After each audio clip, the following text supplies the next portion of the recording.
President Biden is officially aiming to move the United States further away from fossil fuels.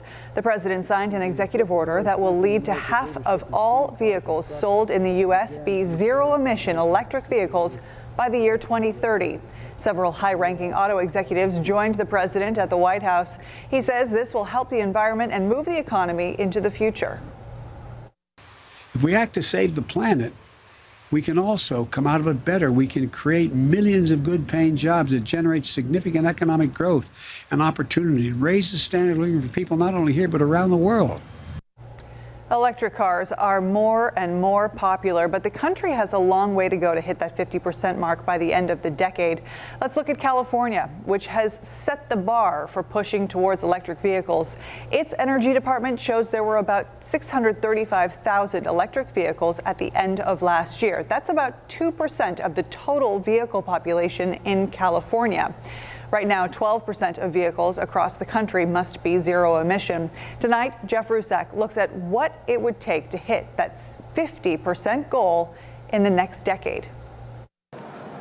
More electric cars are popping up on the roads. And for Steve Dietzen, the sales director of Joe Basil Chevrolet, that's not a surprise.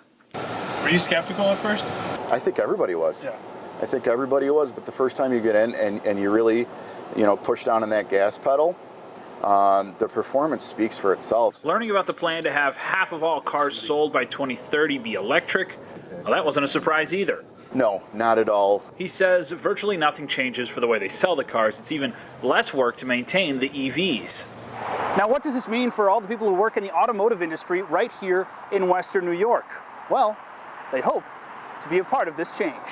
The president of UAW Local 774 is Wentz Valentin. He represents the workers at the General Motors Tonawanda powertrain. He wrote, "I feel the demand will always be there for the engines we produce. That being said, we should be open to manufacturing the future electric motors needed for the electric vehicles. We hope General Motors continues to look at us as a part of their plans for the future and continue to invest in our facility as they are currently doing right now."